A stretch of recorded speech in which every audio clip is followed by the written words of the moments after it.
हाँ मतलब रिवाइज करा रही हूँ जल्दी जल्दी। इंट्रोडक्शन में तो हमने जो पिछले चैप्टर के इंट्रोडक्शन में पढ़ा था वही इधर भी इंट्रोडक्शन था हमारा, है ना, कि मनी क्या होता है, मीडियम ऑफ एक्सचेंज होता है, यूनिट ऑफ अकाउंट होता है, स्टोर ऑफ वैल्यू होता है। ठीक,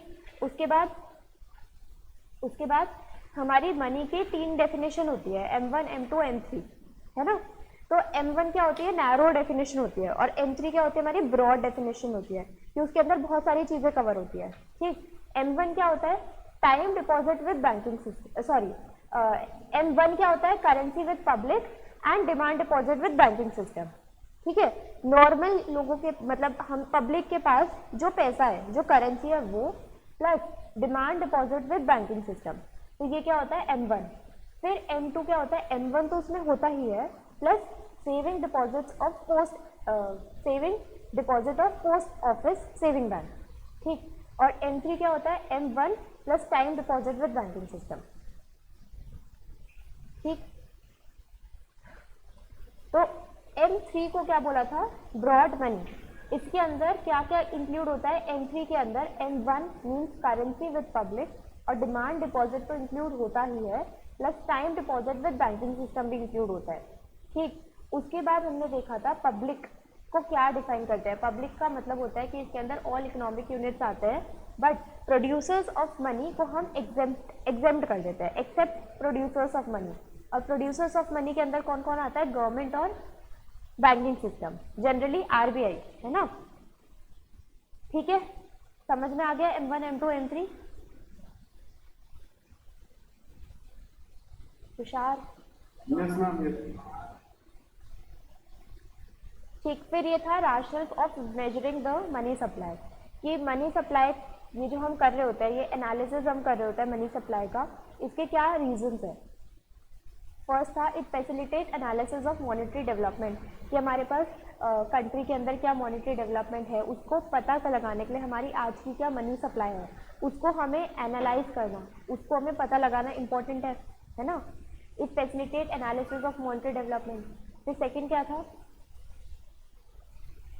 था, it is essential from the monetary policy perspective as it provides a framework to evaluate whether the stock of money in economy is consistent with a standard price stability। वो जो हमारा price level का stability बना रहे, हमारी economic growth करती रहे, stock of money का ऑप्टिमम लेवल रहे, इन सबको ही पता करने के लिए, इन सबको स्टेबलाइज करने के लिए, इकोनॉमी को ग्रोथ के लिए हमें क्या जरूरत होता है, मनी सप्लाई को पता लगाना इंपॉर्टेंट होता है। ठीक है, तो ये 2 रीजन है इसके। फिर उसके बाद हमें शुरू करना है the sources of money supply. The supply of money in economy depends on the decision of central bank based on the authority conferred on it and the supply responses of the responses of commercial banking system of the country to the changes in policy variables initiated by central bank to influence the total money supply in the economy। जैसे कि देखो RBI है, RBI ने क्या करा, interest rate increase कर दिया। ठीक है, RBI ने इंटरेस्ट रेट इंक्रीज करे, वो रेट बैंक रेट जिसे बोलते हैं हम, कि जिस रेट पे वो कमर्शियल बैंक को लोन देता वो वाले इंटरेस्ट रेट RBI ने इंक्रीज करे। तो ये इंटरेस्ट रेट इंक्रीज होने की वजह से जो कमर्शियल बैंक है वो लोन कम लेगा, है ना। इंटरेस्ट रेट इंक्रीज होंगे तो हमारी कॉस्ट बढ़ेगी, तो हम लोन कम लेंगे, यही तो होता है। तो कमर्शियल बैंक का लोन क्या हो जाएगा, डिक्रीज हो जाएगा, कमर्शियल बैंक लोन कम लेगा। तो इसकी वजह से जो जनरल पब्लिक है उनके पास तक जो मनी सप्लाई पहुंचेगा वो क्या हो जाएगा, डिक्लाइन हो जाएगा, है ना। तो RBI कोई एक्शन लेता है, RBI पॉलिसीज बनाता है, उसकी वजह से फिर कमर्शियल बैंकिंग सिस्टम कैसे इन्फ्लुएंस, कैसे उस पर रिस्पॉन्ड बैक करता है, समझ रहे हो। Supply of money depends on the decision of central bank. First point है हमारा कि सेंट्रल बैंक का क्या डिसीजन है उस पर डिपेंड करता है, और दूसरा पॉइंट क्या है कि उस डिसीजन के चलते कमर्शियल बैंक कैसे उस पर रिस्पॉन्स देता है। ठीक है, जो कि किसने बनाई, सेंट्रल बैंक ने, जो कि पॉलिसीज बनाई मनी सप्लाई को इन्फ्लुएंस करने के लिए, मनी सप्लाई को इंक्रीज या डिक्रीज करने के लिए, उस पर कमर्शियल बैंक का क्या रिस्पॉन्स है। ठीक, तो यहाँ पर अगर आरबीआई ने इंटरेस्ट रेट इंक्रीज करा तो आरबीआई की मॉनेटरी पॉलिसी है इंटरेस्ट रेट बैंक रेट को इंक्रीज करना, उस पर कमर्शियल बैंक ने क्या रिस्पॉन्स दिया, उसकी वजह से हमारी मनी सप्लाई इन्फ्लुएंस होगी। समझ में आया? What are the sources of money supply? Money supply of market के अंदर इंक्रीज होगी डिक्रीज होगी, वो डिपेंड करता है किस पे, डिसीजन ऑफ सेंट्रल बैंक पे। देन उस पर कमर्शियल बैंक क्या रिस्पॉन्स दे रहा है उस पर। Money either has intrinsic value or represent total two commodities to have intrinsic value or title to other debt instruments. In modern economics, the currency is the form of money that is issued exclusively by sovereign or central bank as its representative and is legal tender. Paper currency is such a representative money and is essentially a debt instrument. तो क्या होता है कि हम currency की कोई ना कोई वैल्यू होती है ना, तो उसको जब इशू किया जाता है तो उसके बदले गोल्ड रिजर्व बनाते हैं, है ना, तो it is exclusively by the sovereign. और फिर वो जो करेंसी होती है वो हमारा लीगल टेंडर होता है। लीगल टेंडर मतलब कि हम उसे इकोनॉमी के अंदर यूज़ कर पाते हैं टू बाय और टू परचेज थिंग्स, है ना। तो ये क्या होता है, हमारी करेंसी क्या होती है, मनी क्या होता है हमारे लिए, legal tender. Paper currency is a representative money. अब वो जो पेपर होता है, एक 100 रुपये का नोट, तो वो जो पेपर है उस पेपर की अपनी कोई वैल्यू नहीं है ना, लेकिन उस पर जो रिप्रेजेंट किया गया है, उस पर जो लिखा है, उस पर जिस तरीके से प्रिंटेड है वो उसकी वैल्यू है ना, इसलिए वो करेंसी है। तो paper currency is a representative money and is essentially a debt instrument. It is the liability of the issuing central bank and the sovereign and an asset of the holding public. तो ये जो होती है currency, ये central bank के लिए क्या होती है, लाइबिलिटी होती है ना, क्योंकि सेंट्रल बैंक उससे सेंट्रल बैंक ही तो उतने मनी पे कर रहा है एक तरीके से, ठीक। तो सेंट्रल बैंक के लिए क्या होती है, वो पूरी की पूरी लाइबिलिटी होती है paper currency. The central bank of all countries are empowered to issue currency. Central bank ही होते हैं जो क्या करते हैं, करेंसी को इशू करते हैं। And therefore central bank is the primary source of money supply in all the countries. तो मनी कहाँ से निकल के आता है, मनी सप्लाई जनरेट कहाँ से होता है, सेंट्रल बैंक करता है, ठीक है। मनी को इशू कौन करता है, करेंसी को इशू कौन करता है, आरबीआई।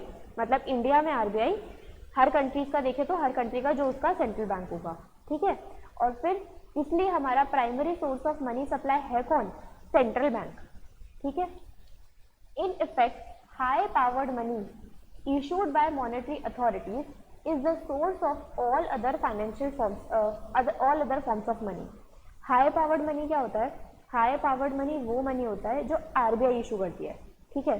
अब उसके थ्रू बाकी जगह पर पैसा पहुंचता है, ठीक है। पहले तो जनरेट कौन करती है, आरबीआई। तो वो जितना मनी जनरेट कर रही है वो क्या है, आरबीआई का वो क्या है, हाई पावर्ड मनी। फिर उसके थ्रू कंट्री के अंदर क्या होती है, मनी सप्लाई इंक्रीज डिक्रीज, मतलब मनी सप्लाई आती है, ठीक है। बाकी सारा अलग है, लेकिन प्राइमरी सोर्स क्या है, आरबीआई जो मनी निकाल रहा है, जो हाई पावर्ड मनी आरबीआई निकाल रहा है वो है प्राइमरी सोर्स, ठीक है। फिर तो सर्कुलेशन होता रहता है इकोनॉमी में, ठीक। The currency issued by the central bank is fiat money and is backed by the supporting reserve and is value guaranteed by the government. तो जो सेंट्रल बैंक जो करेंसी इशू करती है ना, इसके साथ सेंट्रल बैंक एक रिजर्व क्रिएट करके रखता है, ठीक है। तो उनको एक अमाउंट का एक रिजर्व क्रिएट करना होगा, तब वो क्या कर सकते हैं, करेंसी को इशू कर सकते हैं, ठीक। तो क्या लिखा है, the currency issued by central bank is fiat money, इसके बारे में हमने लास्ट चैप्टर में पढ़ा था, ठीक। And is backed by the supporting reserves. तो उनको क्या क्रिएट करना होता है, सेंट्रल बैंक को रिजर्व क्रिएट करना होता है करेंसी को इशू करने के लिए।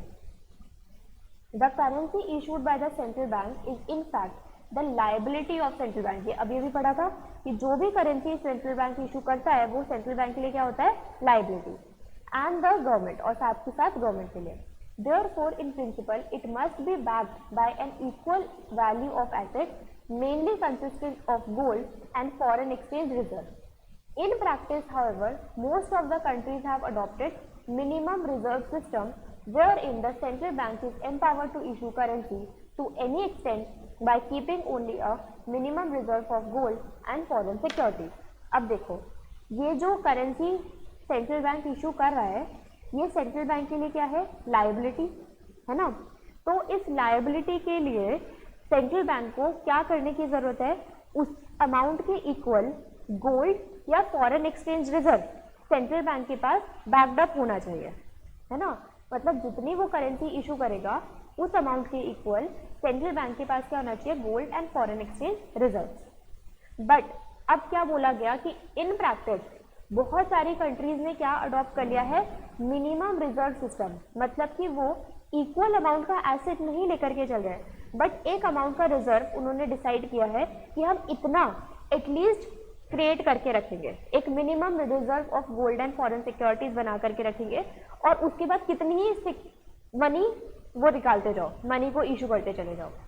समझ रहे हो, ठीक है। तो हम क्या बोलते हैं कि ट्रेडिशनली क्या होता था कि इक्वल अमाउंट का रिजर्व रखना होता था, बट इन मॉडर्न टाइम बहुत सारी कंट्रीज ने क्या अडॉप्ट करा है, मिनिमम रिजर्व सिस्टम, जिसके अंदर वो उतना minimum of gold and security, gold and foreign securities रखते हैं, और कितना भी अमाउंट का रिजर्व, कितना भी अमाउंट का करेंसी इशू करते हैं, ठीक। The second major source of money supply is the banking system of the country. First major source, first primary source क्या है मनी सप्लाई का, आरबीआई। प्राइमरी सोर्स क्या है, सेंट्रल बैंक, ठीक। Second major source of money supply क्या है, banking system, जहां हम बाकी सारे कमर्शियल बैंक्स की बात कर रहे हैं, ठीक है। पैसा बनाता कौन है, इशू कौन करता है, आरबीआई। फिर आरबीआई से सबके पास पहुंचता है ना, और वो जो मनी इशू कर रहा है आरबीआई, उसको हम और क्या बोलते हैं, हाई पावर्ड मनी, ठीक। फिर सेकेंड मेजर सोर्स क्या है हमारे पास, banking system. The total supply of money in an economy is also determined by the extent of credit created by commercial bank in the country. Banks create money supply in the process of borrowing and lending transactions with the public. तो bank क्या करता है, bank आगे money supply कैसे create करता है, एक commercial bank further money supply कैसे क्रिएट करता है, वो लोगों को लोन देता है ना, वो बोरोइंग देता है, वो ट्रांजेक्शन्स, वो ऐसी ट्रांजेक्शन, लेंडिंग ट्रांजेक्शन्स करता है लोन दे करके पब्लिक को। तो ऐसे पब्लिक के पास क्या आता है, पैसा आता है, ठीक है। सेंट्रल बैंक ने मनी इशू करा, सेंट्रल बैंक से किसके पास पहुंचा, कमर्शियल बैंक के पास, और कमर्शियल बैंक के पास से किसके पास पहुंचा, जनरल पब्लिक के पास। Money so created by the commercial bank is called credit money.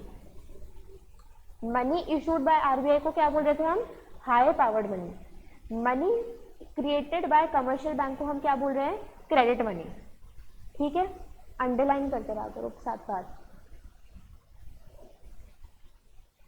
ऐसी नई बुक देख करके क्या पढ़ा जाएगा, उसका तो भरी हुई है, बाकी सबको बोल रही हूँ। The high powered money and credit money broadly constitute the most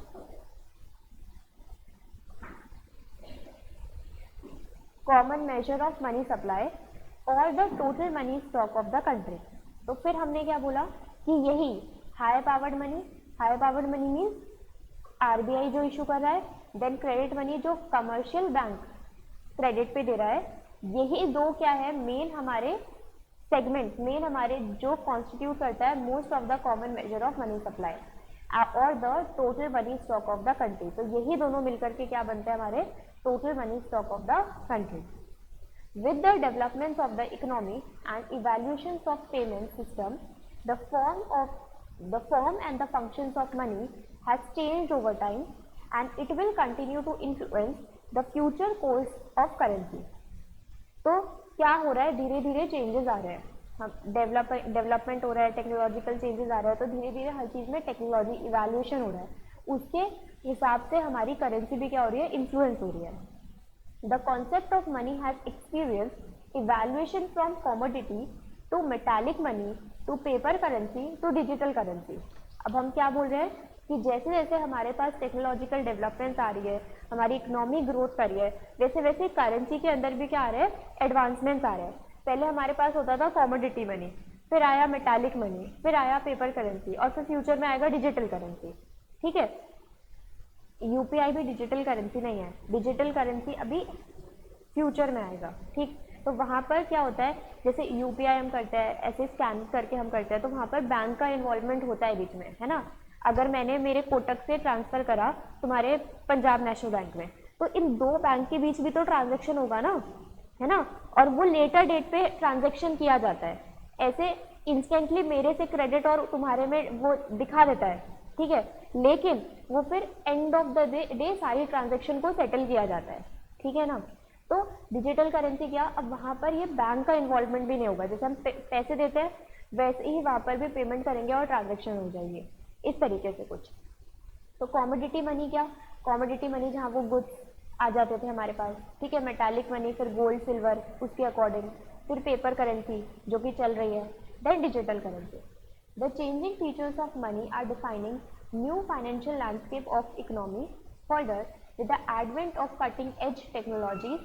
Digitalization of money is next milestone in the monetary history. तो वही लिखा कि फर्दर टेक्नोलॉजी इंक्रीज होने की वजह से, ग्रोथ होने की वजह से डिजिटलाइजेशन ऑफ डिजिटल करेंसी हमारा क्या है, नेक्स्ट माइलस्टोन है। Advancement of technology has made it possible for the development of new form of money, central bank digital currency. तो एडवांसमेंट ऑफ टेक्नोलॉजी की वजह से ये सब हमारा फुलफिल हो पाएगा। Recent innovations in technology-based payment solution have led central banks around the globe to explore the potential benefits and risks of issuing CBDC. CBDC क्या है, central bank digital currency, digital currency के बारे में ही हम बात कर रहे हैं।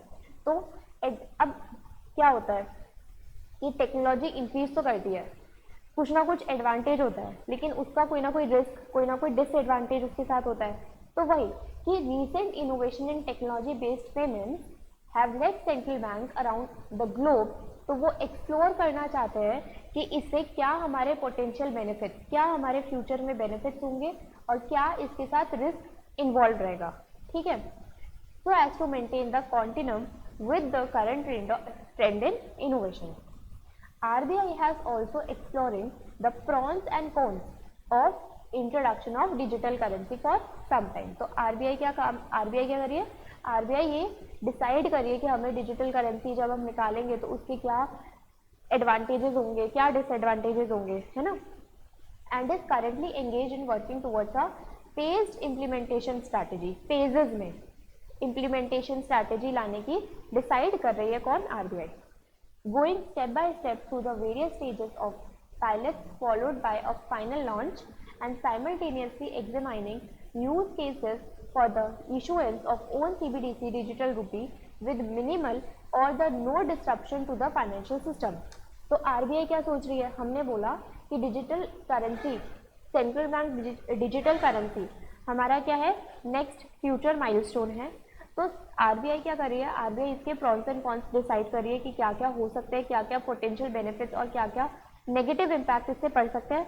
फिर वो इम्प्लीमेंट करना चाहती है ऐसी स्टेप बाय स्टेप पॉलिसी, जिससे ऐसे धीरे धीरे ये करेंसी लाई जाए जिसकी वजह से हमारे फाइनेंशियल सिस्टम पे बहुत ज़्यादा इफेक्ट ना पड़े, वो उस चीज़ को डिस्टर्ब ना करें, ठीक है।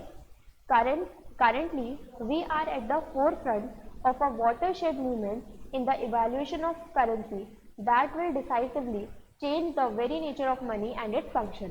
तो अगर ये हम मूवमेंट लेते हैं तो हमारा इवैल्यूएशन ऑफ करेंसी की वजह से बहुत सारे इसके मनी के नेचर और फंक्शंस में चेंजेस आएंगे।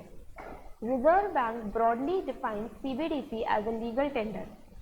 लीगल टेंडर जैसे हमारे पेपर करेंसी क्या है हमारे लीगल टेंडर, वैसे ही CBDC central bank digital currency को क्या डिफाइन करती है, legal tender issued by the central bank in digital form. It is akin to sovereign paper currency, मतलब it is likely to, it is similar to, किसके जैसा रहेगा ये, paper currency के जैसा, but takes a different form, exchangeable at par with the existing countries and shall be accepted as a medium of payment, legal tender and a safe store of value. तो इसकी वजह से ये क्या हमारा paper currency के similar रहेगा, उसी से लाइकली रहेगा, बट हमारा कुछ एक्सचेंजेबल, हमारे कुछ फीचर्स, हमारे कुछ फंक्शंस, नेचर ऑफ मनी क्या होगा, चेंज होगा, हमारा मीडियम ऑफ पेमेंट, हमारा ये सेफ स्टोर ऑफ वैल्यू रहेगा, ठीक। CBDCs would appear as liability on the central bank's balance sheet. तो as paper currency central bank के लिए लाइबिलिटी है, वैसे ही CBDCs भी क्या होंगे, सेंट्रल बैंक के लिए liability. The cryptocurrencies face a significant legislative uncertainties and are not legally recognised in India as currency. तो क्रिप्टो करेंसी की में बहुत सारी अनसर्टेनिटी है और ये हम इंडिया में लीगल करेंसी नहीं मानते, hence these are not categorised as money. तो इनको हम क्या मनी नहीं बोलते। In a massive development for crypto traders in India, the Reserve Bank of India has said that banks and other financial entities cannot cite RBI's 2018 order that barred them from dealing with virtual cryptocurrency. Okay? तो crypto currency सुना होगा, crypto currency India में currency legal tender नहीं है। समझ गए हैं पूरा टॉपिक। इस पूरे टॉपिक में मैं क्या पढ़ा, सोर्स ऑफ मनी सप्लाई में कौन होता है source of money supply? Primary source कौन है? आरबीआई। फिर उसके बाद सेकेंडरी मेजर सोर्स कौन है? Commercial bank. ठीक है, ये क्या होता है? High powered money, credit money. हाँ, और क्रेडिट मनी कमर्शियल बैंक जो बोरोइंग दे करके लोगों को पब्लिक बोरोइंग के थ्रू कमर्शियल बैंक जो मनी सप्लाई में पार्टिसिपेट करता है ना। मिनिमम रिजर्व सिस्टम क्या होता है?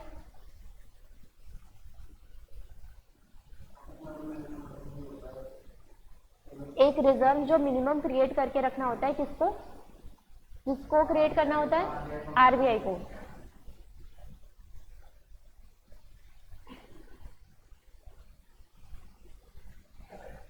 measurement of money supply. There is virtually a profusion of different types of money, especially credit money, and this makes measurement of money supply a difficult task.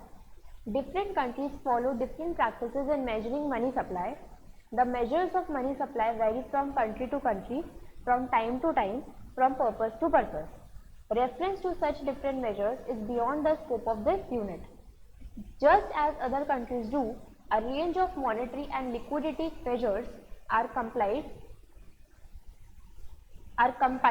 and published by RBI. तो क्या बोला हमने कि different currencies की different practices वो follow करते हैं money supply को मेजर करने के लिए।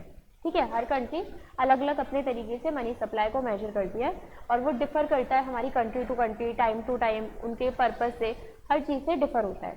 ठीक, In this unit, we shall be concentrating on the Indian case only. तो इंडिया में हम कैसे मेजर करते हैं हम सिर्फ वो सीखेंगे। And in the following discussion, we shall focus on the alternative measures of money supply prepared and published periodically by the Reserve Bank in India. Since July 1935, the RBI has been compiling and disseminating monetary statistics. तो RBI क्या करता है? Information collect करता है money supply के related. In till 1967 to 68 the RBI used to publish only single narrow measure of money supply. ठीक है, देखो सिंस 1935 आरबीआई क्या करता था? इंफॉर्मेशन और स्टैटिस्टिक्स कलेक्ट करता था। ठीक है, बट 1967 से 68 आरबीआई क्या करता था? सिर्फ पब्लिश करता था narrow measure of money supply, मतलब कि सिर्फ M1 पब्लिश करता था, defined as a sum of currency and demand deposit. और M1 क्या क्या मिलकर के बनता है? Currency with the public and demand deposit plus करके M1 बनता है। From 67 to 68 broader measure of money supply called aggregate monetary resources was additionally published by RBI. Then 67 से 68 के बाद फिर broader money supply आया। From April 1977, following recommendation of second working group of money supply, the RBI has been publishing data for 4 alternative measures of money supply denoted by M1, M2, M3 and 4.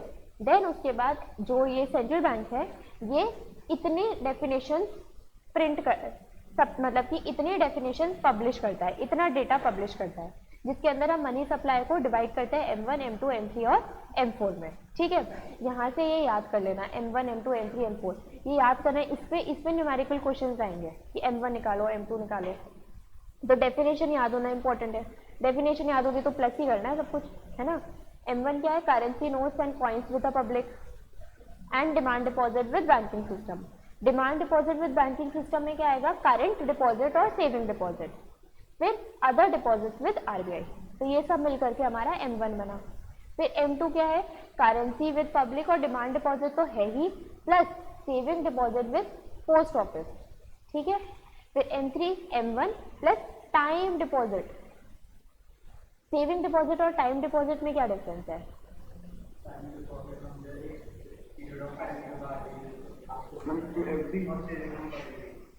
Saving तो कभी भी हम निकाल सकते हैं, but time क्या, उसका एक टाइम पीरियड रहेगा ना मैच्योर होने का, है ना।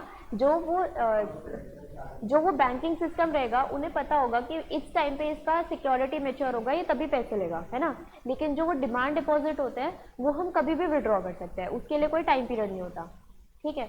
M4 क्या है? M3 means M1 plus time deposit plus total deposit with post office saving organisation.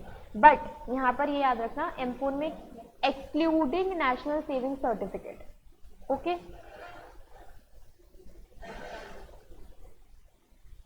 Determinants of money supply.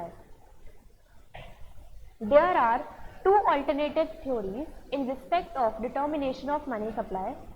According to first view, money supply is determined exogenously by the central bank.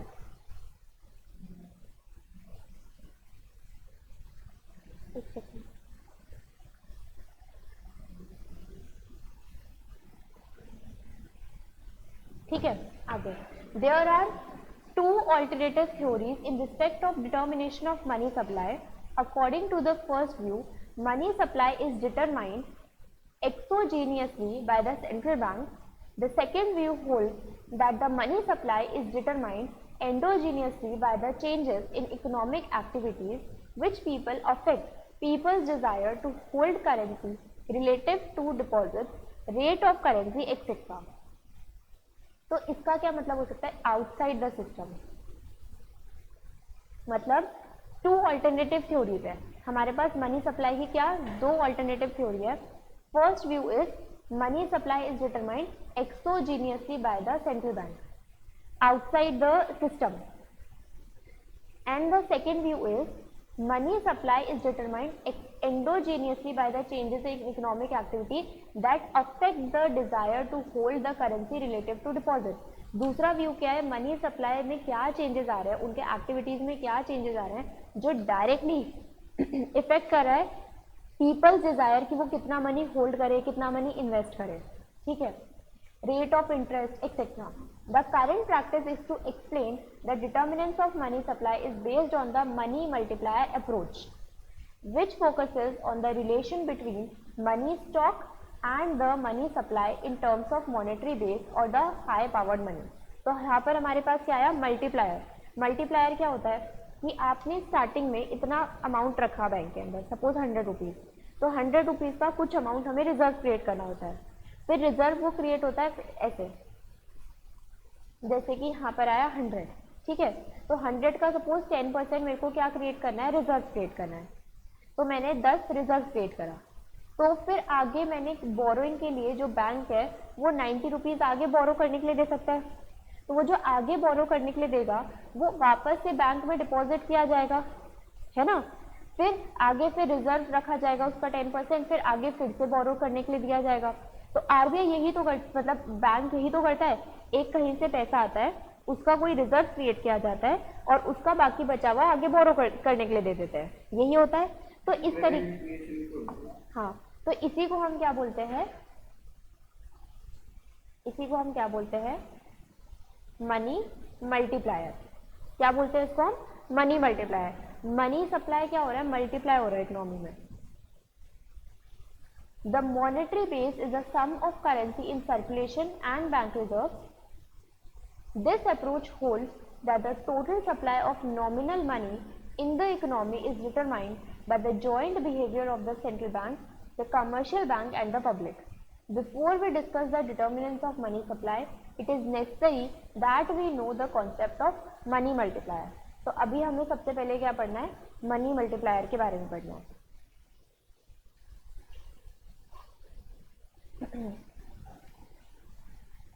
The money created by the RBI is the monetary base. RBI से जो high powered money आया वो क्या है हमारे लिए? एक monetary base बन गया, ठीक है. एक वो बेस बन गया. अब उस बेस के अकॉर्डिंग कुछ रिजर्व रखा जाएगा, कुछ आगे बोरो करने के लिए दिया जाएगा, है ना. फिर वो जो हम आगे बोरोइंग के लिए देंगे वो वापस से बैंक में आएगा। तो एक हमारे पास मॉनेटरी बेस है, ठीक है। The money created by RBI is the monetary base, also known as, उसको हम क्या बोलते हैं, high powered money. Bank create money by making the loan. अब बैंक क्या करता है, क्रेडिट दे करके मनी क्रिएट करता है, सर्कुलेट करता है मार्केट में, ठीक है। और 1 rupee increase, sorry, a bank loan और invest its excess reserve to earn more interest. तो अब बैंक क्या करता है, बैंक या तो आगे बोरोइंग देता है या उसे कहीं इन्वेस्ट करता है जिससे उसे इंटरेस्ट इनकम जनरेट होती है, ठीक है। अब 1 rupee increase in monetary base causes the money supply to increase by more than 1 rupee. हम क्या बोल रहे हैं कि अगर यहाँ पर मैंने 100 रुपीज़ डाला तो ये 100 रुपीज़ मल्टीप्लाई होते होते ये इंक्रीज करेगा ना, जैसे कि अभी भी हमें दिख गया ये 100 से 190 हो गया डिपॉजिट, है ना। तो 1 rupee increase in monetary base causes the money supply to increase by more than 1 rupee. हमारा अगर 1 रुपी हमने इंक्रीज करना है मॉनेटरी बेस में, मॉनेटरी बेस में जितना से इंक्रीज होगा उससे ज़्यादा से हमारा मनी सप्लाई मार्केट में इंक्रीज होगा, ठीक। अब 1 rupee increase in monetary base causes the money supply to increase by more than 1 rupee. The increase in money supply is the money multiplier। और यही जो मार्केट में मनी मल्टीप्लाई हो रहा है ना, इंक्रीज हो रहा है, एक मॉनेटरी बेस लिया था बट वो इंक्रीज होता चला गया, वो हमारा क्या है, money multiplier. Money supply is defined as money is either currency held by the public और बैंक डिपॉजिट। तो मनी क्या है, पब्लिक और बैंक डिपॉजिट, मीन्स एम से क्या डिनोट करें हम, money. Money is equal to C plus G, currency with public और डिमांड डिपॉजिट, बैंक डिपॉजिट, ठीक है। अब एम क्या है, M will be equal to, ये जो हमारा M is the money supply, here M is the money supply, और ये स्मॉल एम क्या डिनोट करता है, हमारा मनी मल्टीप्लायर, और एम बी क्या है हमारा, मॉनेटरी बेस और द हाई पावर्ड मनी। तो जितना भी हमारा, देखो अगर मैं बोलूँ कि मेरा मनी मल्टीप्लायर 10% है, ठीक है, 10 है, तो जो भी मेरा ये रहेगा मॉनेटरी बेस रहेगा उससे 10 टाइम्स इंक्रीज होगा ना मेरा मनी सप्लाई, है ना। तो यही हम बोल रहे हैं कि money supply will be equal to money multiplier multiply by monetary base. ये फॉर्मूला याद रखेंगे। मनी क्या है, money is either currency held by the public plus demand deposit, और मनी सप्लाई क्या है, जो हमारा मॉनेटरी बेस था, मतलब वो जो हाई पावर्ड मनी था उसे हम मल्टीप्लायर से मल्टीप्लाई करेंगे तो हमारे पास क्या आएगा, मनी सप्लाई। और मनी मल्टीप्लायर हम कैसे कैलकुलेट करते हैं, money supply upon monetary base, obviously ये हमारे पास फॉर्मूला है ना। तो हम m को कैसे कैलकुलेट करेंगे, मनी सप्लाई ये डिवाइड में चला जाएगा मॉनेटरी बेस, तो हमारे पास m रहेगा यहाँ पर, है ना। तो money multiplier will be equal to money supply upon monetary base. Money multiplier is defined as a ratio that relates to the changes in money supply to a given change in monetary base। इसी definition को लिखा है words में, क्या, changes in money supply to the given change in monetary base, इन दोनों की ratio को हम क्या बोलते हैं, मनी मल्टीप्लायर। कि हमारा देखो फॉर्मूला, देखो ये बन रहा है कि हमने जो मॉनेटरी बेस लिया उस मॉनेटरी बेस से जितना टाइम्स हमारा मनी मल्टीप्लाई होगा इकोनॉमी में, मनी सप्लाई इंक्रीज होगा, वही तो रेशियो दोनों का मल्टीप्लायर है ना। मतलब कि मल्टीप्लायर तो वही चीज डिनोट कर रहा है कि कितने से हमारा मॉनेटरी बेस इंक्रीज कर रहा है मनी सप्लाई को, है ना। The ratio of stock of money to the stock of high powered money. और ये मॉनेटरी बेस क्या है हमारे पास, मॉनेटरी बेस को हम क्या बोलते हैं, high powered money. Monetary base हमारा हाई पावर्ड मनी ही तो है जो आरबीआई इशू करता है। तो money supply upon high powered money ही हमारा क्या है, मल्टीप्लायर। ऐसे भी बोल सकते हैं हम, मनी सप्लाई और हाई पावर्ड मनी की रेशियो को हम क्या बोलेंगे, money multiplier. For instance there is an injection of ₹100 crore to open market operation by the central bank to the country of the country. अब यहाँ पर क्या हुआ कि जो सेंट्रल बैंक था उसने सपोज ओपन मार्केट ऑपरेशंस को क्या करा, परचेज करा, है ना। तो जो कमर्शियल बैंक है उसके पास उतना मनी इंक्रीज हो गया, कितना, 100 करोड़। ये हमारी इकोनॉमी के अंदर उतना मनी इंजेक्ट किया गया, तो उसकी वजह से जब कमर्शियल बैंक के पास 100 करोड़ रुपीस जाएगा तो वो मनी मल्टीप्लाई होगा, मनी सप्लाई होगा, इंक्रीज होगा, मनी मल्टीप्लाई होगा। If there is an injection of 100 crore through open market operation by the central bank of the country, it leads to increment of 500 crore of the final money supply.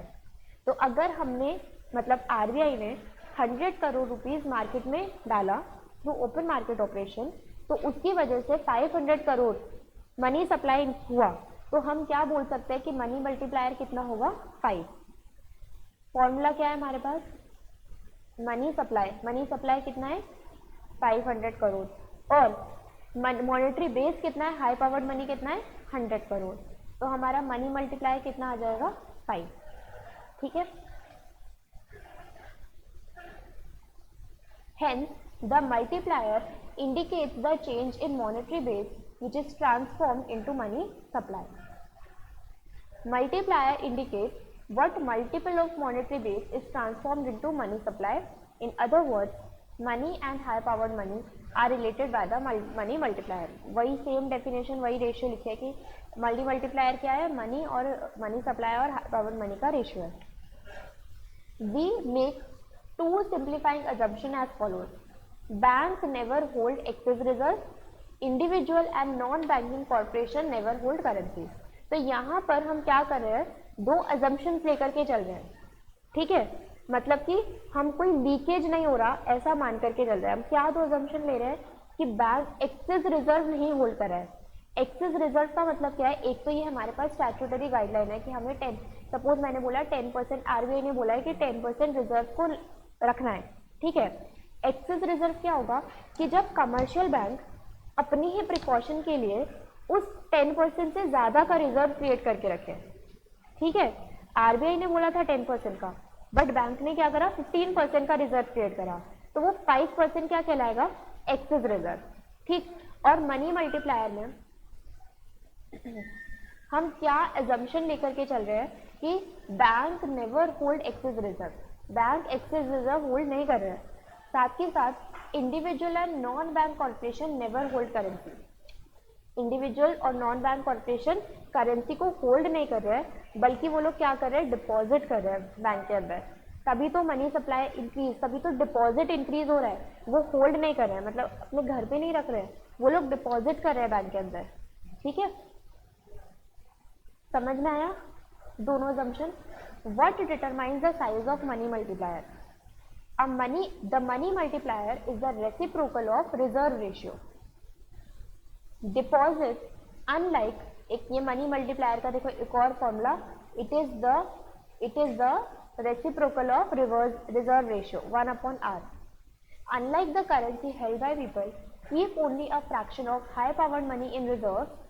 The rest is lent out and culminate in money creation. क्या बोल रहे हैं हम कि वो जो money है उसको हम, उसका एक फ्रैक्शन, हाई पावर्ड मनी आया आरबीआई से, अब हाई पावर्ड मनी का एक परसेंटेज हम रिजर्व क्रिएट करते हैं, और बाकी जितना भी मनी होता है उसको बैंक बोरोइंग, लेंट आउट कर देती है, अपने पास नहीं रखती है, एक्सेस रिजर्व क्रिएट नहीं करती है। If R is the reserve ratio in a country for all the commercial banks, then each unit of say rupee money reserve generates 1/r money. अगर मैं बोल रही हूँ ये जो 10% है, इतना इतना हर बार रिजर्व क्रिएट हो रहा है ना, अगर मैं इसी का रेसिप्रोकल करूँ, मतलब कि रिजर्व कोई, मैं रिजर्व के थ्रू तो मनी मल्टीप्लायर निकल सकता है ना, क्योंकि मैंने हर एक उसका डिपॉजिट का 10% ही क्या किया होगा, 10% ही क्या किया होगा, रिजर्व क्रिएट किया होगा। तो हम रिजर्व के थ्रू क्या कर रहे हैं, मनी मल्टीप्लायर निकाल रहे हैं, उसका फॉर्मूला क्या है, 1/r।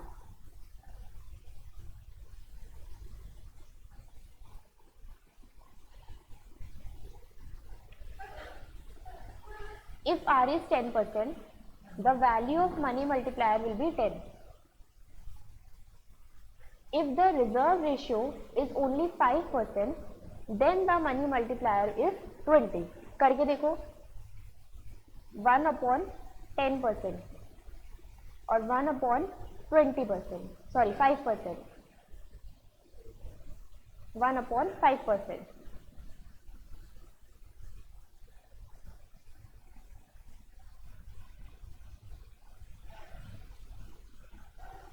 आ रहा है? ठीक है, तो ये कितना आएगा, मनी मल्टीप्लायर हमारा यहाँ पर 10 और यहाँ पर मनी मल्टीप्लायर हमारा 20. ठीक है, तो हम क्या बोल रहे हैं, देखो अगर आपने, ये क्या था, रिजर्व थे हमारे, है ना, अगर आपने रिजर्व ज़्यादा क्रिएट करा है तो मनी मल्टीप्लायर आपका कम है. रिजर्व को अगर हम कम कर देंगे तो मनी मल्टीप्लायर तो ज़्यादा होगा ना. अगर हम रिजर्व कम रखेंगे तो हम लेंट आउट ज़्यादा करेंगे, तो उसकी वजह से हमारा जो मनी मल्टीप्लायर है वो इंक्रीज होगा. ठीक है, thus the higher reserve ratio, less of each deposit bank loan out and the smaller the money multiplier.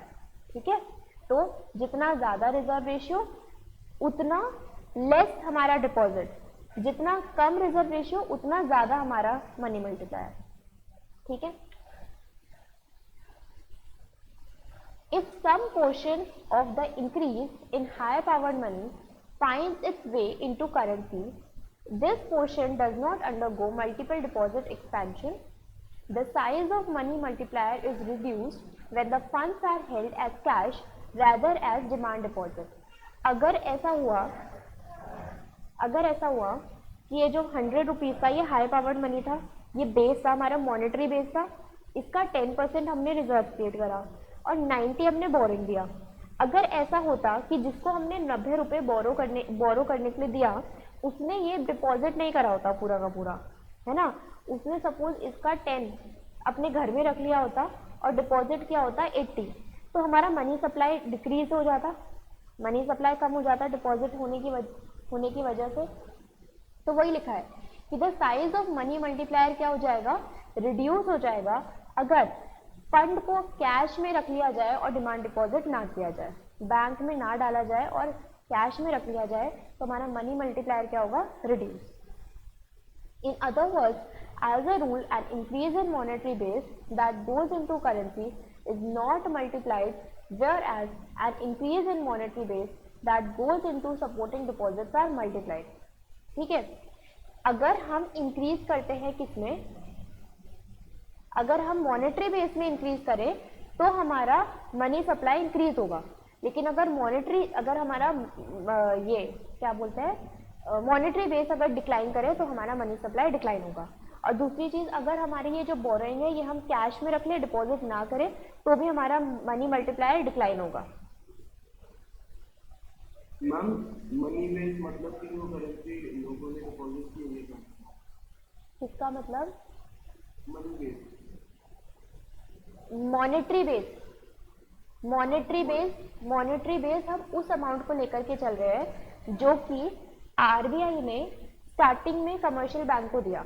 ठीक है, अब उसके बेस के अकॉर्डिंग जो कमर्शियल बैंक है वो क्या कर रहे हैं, कुछ रिजर्व क्रिएट कर रहे हैं और कुछ बोरो कर रहे हैं. तो जो बोरो के लिए दे रहे हैं ना, वही वापस से हमारे मॉनेटरी बेस में ऐड होता जा रहा है. ठीक है, ये बोरोइंग ये हमारा मॉनेटरी बेस है और फिर मॉनेटरी बेस में हमारे डिपॉजिट्स ऐड होते जा रहे हैं. और मॉनेटरी बेस क्या है, मॉनेटरी बेस हमारा हाई पावर्ड मनी है जो कि आरबीआई ने इशू करा है. समझ में आया, नहीं आया? देखो, सबसे पहले मैंने बोला आरबीआई मनी इशू करेगा. ठीक है, अब आरबीआई ने सपोज 100 रुपीज़ इशू करे, मैंने बोला 100 करोड़ रुपीज़ इशू करे.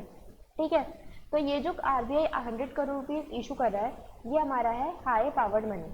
जैसे कि मैंने बोला कि आरबीआई ने क्या करा, कुछ securities, open market securities, RBI ने क्या करा, कुछ सिक्योरिटीज थे वो परचेज करे,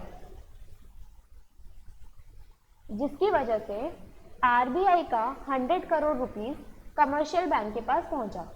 ठीक है, तो ये जो पैसा आरबीआई ने निकाला, कमर्शियल बैंक को दिया एक तरीके से, ये हमारा क्या है, हाई पावर्ड मनी। ठीक है, इसको हम क्या बोलते हैं, मॉनेटरी बेस।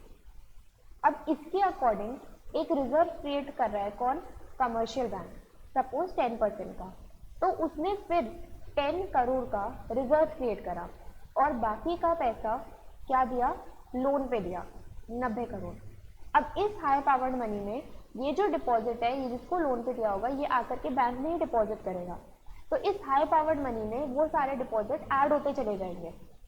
समझ गए ना? मैम मतलब जो मनी आरबीआई इशू करती है कमर्शियल बैंक को, वो होता है मॉनेटरी। हाँ, वो मॉनेटरी बेस होता है, जिसको हम हाई पावर्ड मनी भी बोलते हैं। मैम फिएट मनी भी लिखा होता है। हाँ, उसको फिएट मनी भी बोलते हैं, क्योंकि उसके अगेंस्ट आरबीआई ने कोई ना कोई गोल्ड या फिर कोई फॉरेन एक्सचेंज रिजर्व बना करके रखा होता है। क्योंकि ये जो पैसा होता है ना, ये आरबीआई के लिए हम लाइबिलिटी है ऐसा ट्रीट करते हैं। आगे करें। The money multiplier approach to money supply propounded by Milton Friedman and Anna Schwartz, इन दोनों का नाम याद रखना।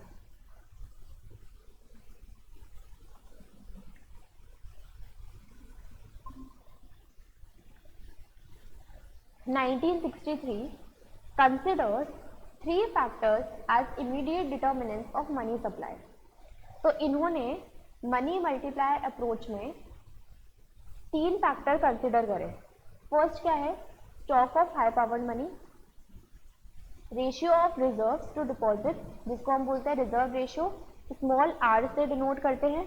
ठीक है, देखो यहाँ पर रिजर्व की नहीं, रिजर्व रेशियो की बात हो रही है, और जो रिजर्व रेशियो निकलता कैसे है, हमारे जो रिजर्व्स होंगे उसे हम डिपॉजिट से डिवाइड करते हैं, तो हमारा ये रिजर्व रेशियो निकलता है। रिजर्व रेशियो को हम स्मॉल आर से डिनोट कर रहे हैं। ठीक है, और ये हमारा रिजर्व कैपिटल आ रहा है, ये डी कैपिटल डी। ठीक है, तो ये हमारा क्या आ रहा है, ratio of reserve to deposit, मतलब क्या, reserve ratio. Then ratio of currency to deposit, जिसको हम बोल रहे हैं करेंसी डिपॉजिट रेशियो, ये small C is equal to capital C upon D. Currency upon deposit क्या निकल के आ रहा है, स्मॉल सी। ठीक है, मनी मल्टीप्लायर अप्रोच में 3 फैक्टर्स लिए। पहला क्या है, stock of high powered money, दूसरा क्या है, रिजर्व रेशियो, और तीसरा क्या है, करेंसी डिपॉजिट रेशियो। और इन दोनों के फॉर्मूलेज भी याद रखना है आपको, R equal to reserve upon deposit and C is equal to currency upon deposit. You may note that these represent the behavior of central bank, the behavior of commercial bank, the behavior of general public respectively. We shall now describe how each the above contributes to determination of aggregate money supply in an economy. और ये तीनों चीजें किस तरीके से work करती है, वही हमारा मनी सप्लाई बताता है। कि अगर रिजर्व रेशियो को आप सपोज इंक्रीज कर दो तो मनी सप्लाई डिक्लाइन हो जाएगा, वही हमने अभी एग्जांपल में भी देखा था।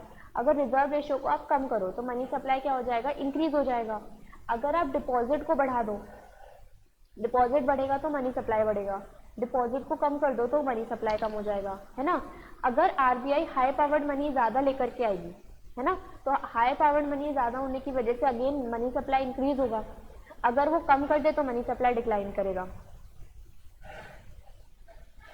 The behavior of commercial bank. The behavior of commercial bank, which controls the issue of currency, is reflected in the supply of nominal high-powered money. Money stock is determined by the money multiplier and monetary base. Is controlled by the monetary authority. If the behavior of public and commercial banks remains unchanged over time, the total supply of nominal money in the economy will vary differently with the supply of nominal high powered money issued by the central bank. अब देखो, जो central bank का behaviour है उससे हमारा money supply increase या decrease होगा, है ना। अगर central bank supply of high powered money को इंक्रीज करती है तो हमारा मनी सप्लाई इंक्रीज होता है ना। अगर वो डिक्लाइन करती है हाई पावर्ड मनी को तो हमारा वो डिक्लाइन होता है। फिर जो ये मॉनेटरी अथॉरिटी है वो क्या क्या पॉलिसीज बनाती है, कितना मनी मल्टीप्लायर, क्या हमारा मॉनेटरी बेस मतलब हाई पावर्ड मनी, इन सब के अकॉर्डिंग, इन सब बिहेवियर ऑफ सेंट्रल बैंक के अकॉर्डिंग क्या होता है, हमारा मनी सप्लाई इंक्रीज या डिक्रीज होता है। अब जो सेंट्रल बैंक ने एक्शन लिया, उस सेंट्रल बैंक के एक्शन के थ्रू फिर कमर्शियल बैंक के एक्शन लेती है, वो कितना क्रेडिट देती है, कितना मनी क्रेडिट क्रिएशन कितना करती है। By creating credit the commercial bank determine the total amount of nominal demand deposit. अब जितना ज़्यादा कमर्शियल बैंक अब क्या देगी, क्रेडिट देगी, उतना ज़्यादा वापस से डिपॉजिट आएगा और फिर उतना ही ज़्यादा मनी सप्लाई इंक्रीज होगा। ठीक है, तो सबसे पहले सेंट्रल बैंक ने क्या एक्शन लिया और फिर सेंट्रल बैंक के एक्शन के बाद कमर्शियल बैंक ने क्या एक्शन लिया। The behavior of commercial bank in the economy is reflected in the ratio of their cash reserves to the deposit known as reserve ratio। अभी हमने देखा था reserve ratio। ये अब कमर्शियल बैंक का बिहेवियर किस में रिफ्लेक्ट होता है कि उन्होंने क्या रिजर्व रेशियो रखा है। अगेन रिजर्व रेशियो अगर वो कम रखेंगे तो मनी सप्लाई इंक्रीज होगा, अगर रिजर्व रेशियो को बढ़ा देंगे तो मनी सप्लाई कम हो जाएगा। If the required reserve ratio on the demand deposit increases, all other variables remain same, more reserves would be needed. This implies bank must contract their loans causing a decline in deposit। वही लिखा है कि अगर commercial bank ने अपने reserves को increase करा जिसकी वजह से डिपॉजिट में क्या आएगा, डिक्लाइन आएगा। ठीक, and hence the money supply, and दस मनी सप्लाई भी क्या हो जाएगा, डिक्लाइन। ठीक है, तो reserve ratio increase, deposit decrease, money supply decrease. If the required reserve ratio falls, and if the required reserve ratio falls, there will be greater deposits, greater expansion of deposit, because the same level of reserve can now support the more deposit, and thus money supply will increase। और इस वजह से money supply increase। ये है पूरा बस। ठीक है,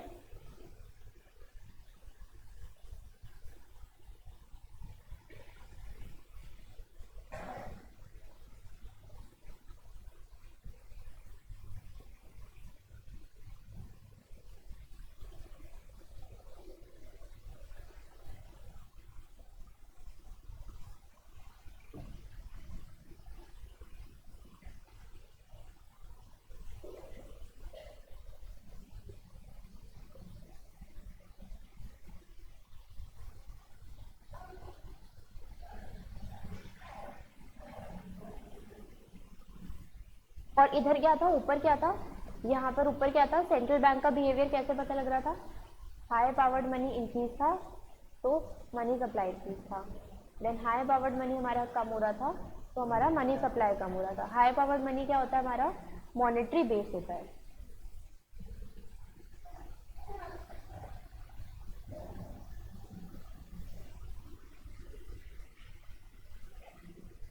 तो हम इधर बोल सकते हैं कि दीज आर डायरेक्टली रिलेटेड, और यहां पर हम बोल सकते हैं कि these are inversely related.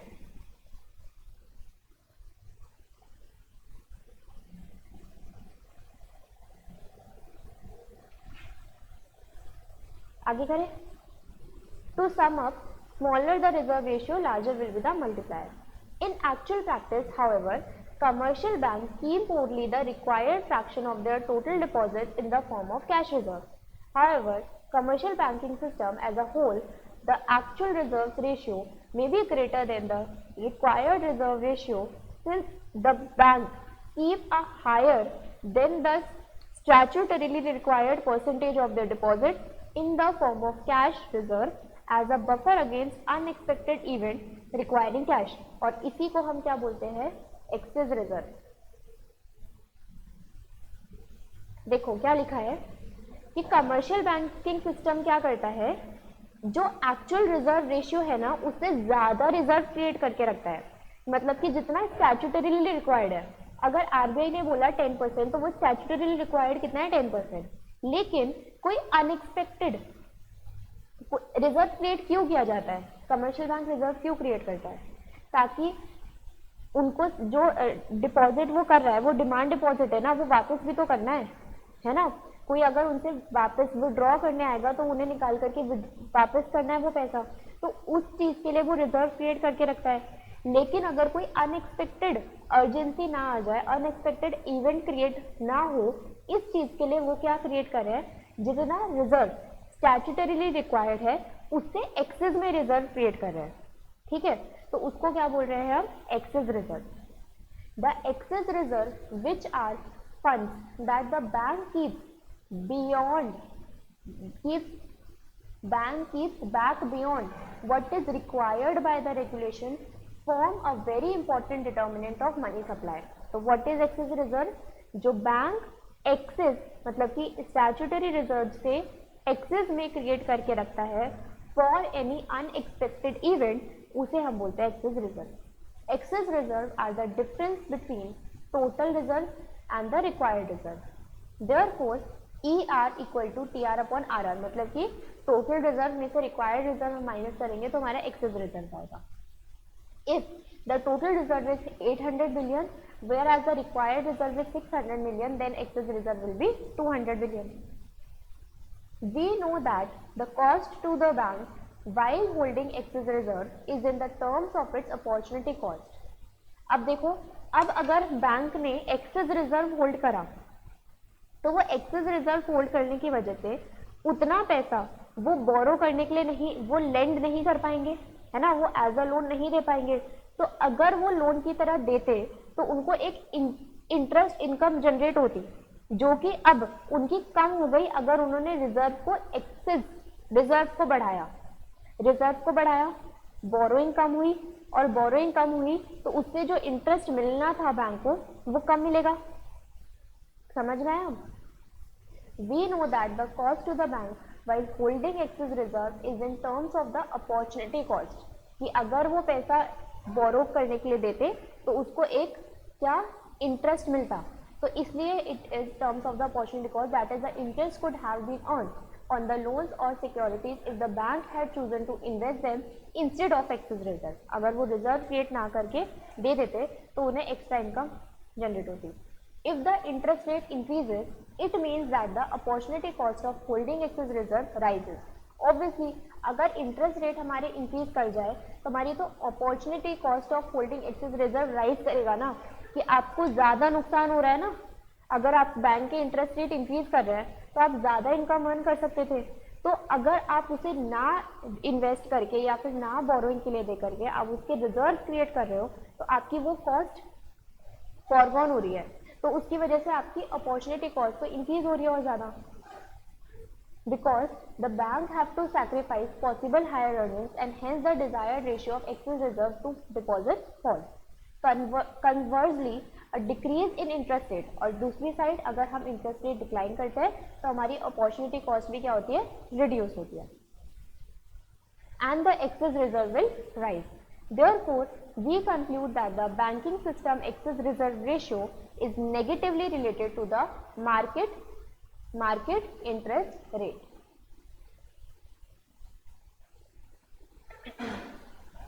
If the bank fear that the deposit outflow are likely to increase, that is, its expected deposit outflow increase, they will want more assurance against this possibility and will increase the excess reserve ratio। अगर bank को ऐसा लगेगा कि उनका outflow increase होने वाला है, उनको ज़्यादा पैसा, डिमांड डिपॉजिट का पैसा वापस उनको ज़्यादा करना पड़ सकता है, तो फिर वो लोग क्या करेंगे, अपने रिजर्व रेशियो को क्या कर देंगे, इंक्रीज कर देंगे। ठीक है। कन्वर्सली अगर उन्हें ऐसा लगेगा कि उनका एक्सपेक्टेड डिपॉजिट आउटफ्लो कम होने वाला है, लोग अपने डिमांड डिपॉजिट को वापस कम मांगेंगे, तो वो अपने रिजर्व रेशियो को, एक्सेस रिजर्व रेशियो को क्या करेंगे, कम कर देंगे। ठीक है। तो हम क्या बोल रहे हैं यहाँ पर कि if expected deposit outflow, if expected deposit outflow अगर हमारा फॉल करेगा तो रिजर्व रेशियो हमारा इंक्रीज होगा, बट अगर एक्सपेक्टेड डिपॉजिट आउटफ्लो इंक्रीज होगा तो रिजर्व रेशियो कम हो जाएगा। ठीक है, तो it is inversely related, deposit ratio और रिजर्व रेशियो।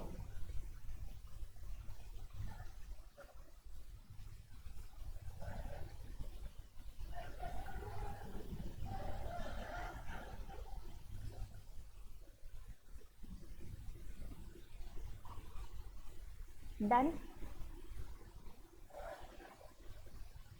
आगे, as we know money is mostly held in the form of deposit with commercial bank.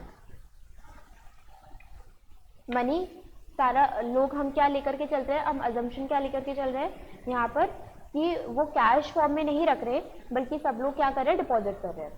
Therefore, money supply may subject to the shock on the account behavior of commercial banks, which may present variation over time either cyclically or more permanently. For instance, in times of financial crisis, banks are unwilling to lend to small and medium scale industries who may become credit constant, facing a higher risk premium on their borrowing. तो हम क्या बोल रहे हैं कि अब सब कुछ देखो बिहेवियर ऑफ कमर्शियल बैंक पे डिपेंड है, क्योंकि सारा मनी डिपॉजिट कहाँ पर है, कमर्शियल बैंक के साथ है। तो कमर्शियल बैंक क्या होगा in case of financial crisis, अगर ऐसे केस में जहाँ पर रिसेशन का टाइम चल रहा है, जहाँ पर हमारी इकोनॉमी बूस्ट नहीं कर रही है, तो ऐसे केस में बैंक्स अनविलिंग होंगे, मतलब कि बैंक नहीं चाहेंगे उनको पैसे देना कि जहाँ से उन्हें लगे कि वापस नहीं आएंगे, है ना। Unwilling to lend to small and medium scale industry which may become credit constant facing higher risk premium. The rising interest rate on bank credit on the commercial sector reflecting higher risk premium can coexist. तो इसकी वजह से क्या होगा कि अगर bank को ऐसा लगेगा कि अभी फाइनेंशियल क्राइसिस है, तो वो अपने इंटरेस्ट रेट को क्या करेंगे, इंक्रीज करेंगे। ठीक है, क्योंकि उनके पास रिस्क ज़्यादा है ना, फाइनेंशियल क्राइसिस के केस में रिस्क ज़्यादा है, तो बैंक क्या करेंगे, इंटरेस्ट रेट को इंक्रीज करेंगे। The lower credit demand can lead to sharpen deceleration in the monetary growth at the time when the central bank pursues an easy monetary policy. अब ये आगे, तो इसके अंदर अब क्या होगा कि अब इंटरेस्ट रेट इंक्रीज होने की वजह से जो क्रेडिट है, क्रेडिट की डिमांड है, वो क्या हो जाएगी, लो हो जाएगी। ठीक है, तो हमने बोला कि फाइनेंशियल क्राइसिस के केस में जो बैंक्स हो सकते हैं वो अपने इंटरेस्ट रेट इंक्रीज कर सकते हैं, तो इंटरेस्ट रेट इंक्रीज करने की वजह से हमारा जो क्रेडिट डिमांड है वो क्या हो जाएगा, लो हो जाएगा। ठीक,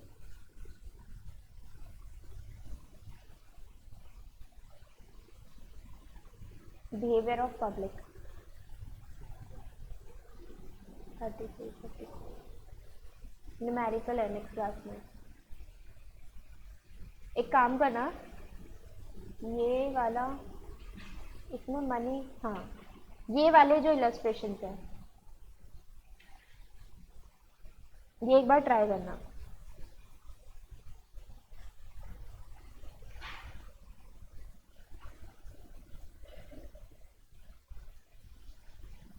जैसे ये है इलस्ट्रेशन 1,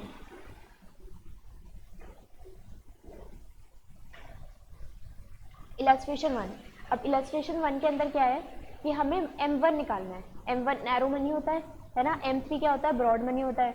M1 के अंदर करेंसी विद पब्लिक गिवन है, demand deposit with banking system, time deposit, other deposit with RBI, saving deposit with post office. तो आपको M1 निकालना है। तो M1 क्या होता है, currency with public, demand deposit with banking system, other deposit with RBI। तीनों को ऐड करके हमारा आंसर आ जाएगा। ठीक है, इलस्ट्रेशन 2, इलस्ट्रेशन 2 हमारा क्या है, मनी मल्टीप्लायर के उस पर है। मनी मल्टीप्लायर का फॉर्मूला क्या होता था, 1 required reserve ratio. Required ma'am एक चीज पूछ रही हूं, जो टाइम डिपॉजिट और डिमांड डिपॉजिट अलग अलग है? हाँ डिमांड डिपॉजिट हाँ, इसके अंदर टाइम डिपॉजिट और डिमांड डिपॉजिट अलग अलग है। देखो यहाँ डेफिनेशन पढ़ी थी, कौन से पेज पे थी, 8.2 नहीं, ये वाली नहीं, जो बॉक्स में लिखी हुई थी बीच में पड़ी थी ना, वो वाली डेफिनेशन याद करो, वो सही से गिनो। 8.27 पे है मैम। हाँ ये रहा। तो M1 क्या है? Currency note and coins with people. तो ये हो गया हमारा करेंसी विद पब्लिक, ये हो गया करेंसी विद पब्लिक, है ना। फिर हो गया demand deposit with banking system, और फिर हो गया अदर डिपॉजिट विद आरबीआई। और demand deposit with banking system में करंट और सेविंग डिपॉजिट आएगा। आपका सेविंग डिपॉजिट और टाइम डिपॉजिट अलग अलग होता है, ठीक है। सेविंग डिपॉजिट या डिमांड डिपॉजिट क्या होता है कि आप कभी भी उसे वापस ले सकते हो, आप बैंक में जाकर के आप वापस ले सकते हो। लेकिन टाइम डिपॉजिट क्या होता है कि एक टाइम पीरियड के बाद वो मैच्योर होगा, उसका एक टाइम पीरियड होगा, ठीक है। अगर आप उसे पहले ही मैच्योर कर लोगे तो आपको कुछ ना कुछ कॉस्ट लग जाएगी, आपको कम पैसा वापस मिलेगा, ठीक है। तो टाइम डिपॉजिट और सेविंग डिपॉजिट अलग अलग होता है।